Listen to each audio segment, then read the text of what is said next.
ఆనబడేటప్పుడు వరండాల నుంచని ఎంత బాగా ఎంజాయ్ చేస్తానో అలాగే నా మైండ్ లో ఎప్పుడు ఒక ప్రశ్న అయితే మెదులుతా ఉండేది. రోడ్డు మీద అంతగానో జనం తిరుగుతారు కదా, ఈ వాన పడేటప్పుడు ఎటుపోతారని నా ప్రశ్నకి నిన్న జవాబు అయితే దొరికింది. ఒక క్యాప్సికాన్ పోయి ముగ్గురు తడుచుకుంటూ వచ్చిన వానలో రోడ్డు మీద జనాలు అయితే ఎక్కడ దొంగలు అక్కడే గాబ్ చూప్ సాంబార్ బుడ్డి అన్నట్టున్నారు, ఎవ్వరు లేరు. చౌరస్తా దాకా తీసుకొచ్చాను కదా, ఏం తింటారమ్మా అని అడిగితే పానీపూరి తింటామని అన్నారు.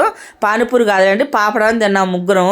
ఆ పాపడాన్ని బాగుంటుంది టేస్ట్, దాంట్లో పప్పు ఆనియన్స్ వేసి. ఎందుకో పానీపూరి మీద పాపడ అంటే బాగా ఇష్టంగా ఉంటది. మీరైతే పానీపూరి బండికి వస్తే ఏం తింటారు? తినింది కాక నీ హెల్త్ పాడు చేసుకుని కాక ఇంకా మమ్మల్ని అడుగుతున్నావా ఏం తింటావా అని. అవును, నేను కూడా చాలా రీల్సే చూస్తుంటాను బయట ఫుడ్ల మీద, కానీ ఏ రోజు బతుకుతామో ఏ రోజు పోతామో తెలియని ఈ రోజుల్లో రిస్ట్రిక్షన్ పెట్టుకోవాల్సిన అవసరం లేదని నేను అనుకుంటున్నాను. ఆన్లో తడుచుకుంటే ఇంటికి వచ్చేలేకే కరెంట్ కూడా పోయింది. ఇక్కడ శారీ పేసి మన ఇండియన్ డ్రెస్ లకైతే వచ్చేసాను.